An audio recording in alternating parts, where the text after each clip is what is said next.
Why bad things happen to good people? Why good things happen to bad people? Firstly, what are good things? How do we define good things? Money, position, power, name and fame? One thing must be very clear. Whether one has $100 or $100 million, one is subject to the same physical afflictions of hunger, thirst, heat, cold, fatigue, disease and death. Further, mentally and emotionally, one is subject to the afflictions of varying states of mind. We are all, whether rich or poor, subject to duality of experiences. Pleasures and pains alternating all the time. All are subject to a great deal of mental agitations caused all the time by unfulfilled desires and cravings, annoyance, anger, fear, delusions, confusions, worries, anxiety, jealousy, egotism. No one is spared. Material possessions do not equate to happiness. Having $100 million bank account does not account for 100 million times more happiness than one who has just $1 in his pocket. When we look at what's happening, when we look at what happens around to others and to us, and when we label the situations, the circumstances, the events as good or bad,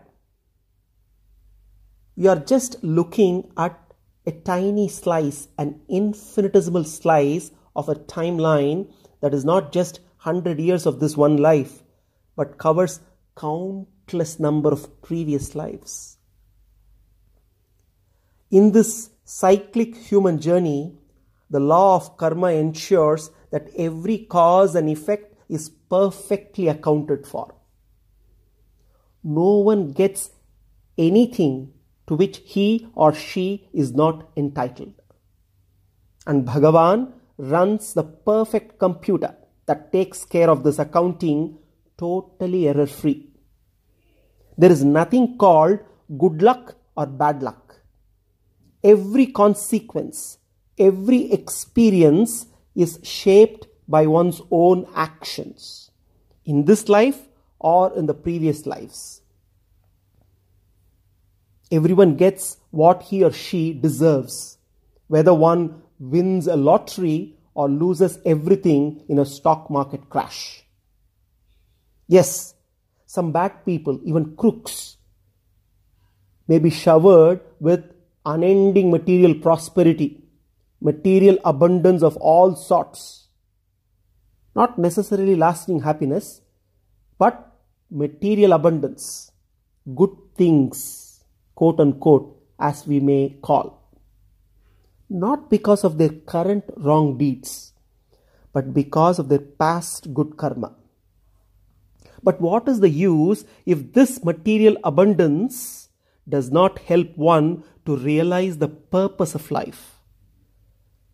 What is the use if the opportunity called life is not used to know the true nature of reality? The so-called good times of a bad person may last for a while, few months, few years at most. Sooner or later, the bad karma is going to catch up to ensure karmic justice and karmic balance. Now, coming to the point of why good people should struggle, have difficult experiences, have miseries. Again, everything we experience is a consequence of the past over which we have no control. Actions that were done in the past must bear fruit, sweet or bitter. Different kinds of experiences are inevitable. Suffering is a choice. Different kinds of experiences are inevitable, but suffering is a choice. Therefore, by surrendering to Shastras, and shaping our lives based on their teachings, by leading our lives rooted in the right values, a life centered around Krishna. We are not bothered about short-term wants, but we are focused on our long-term gains. I am reminded of a very profound saying. I prayed to Krishna for strength, and he gave me difficulties to overcome so that I may become strong. I prayed to Krishna for wisdom, and he gave me problems to solve to make me wise. I prayed to Krishna for prosperity, and he gave me physical and mental strength to utilize and become prosperous.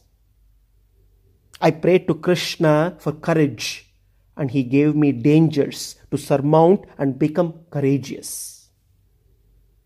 I prayed to Krishna for love, and he gave me the satsang to help me and develop the quality of love. My prayers were answered. Sarvam Sri Krishnarpanamastu.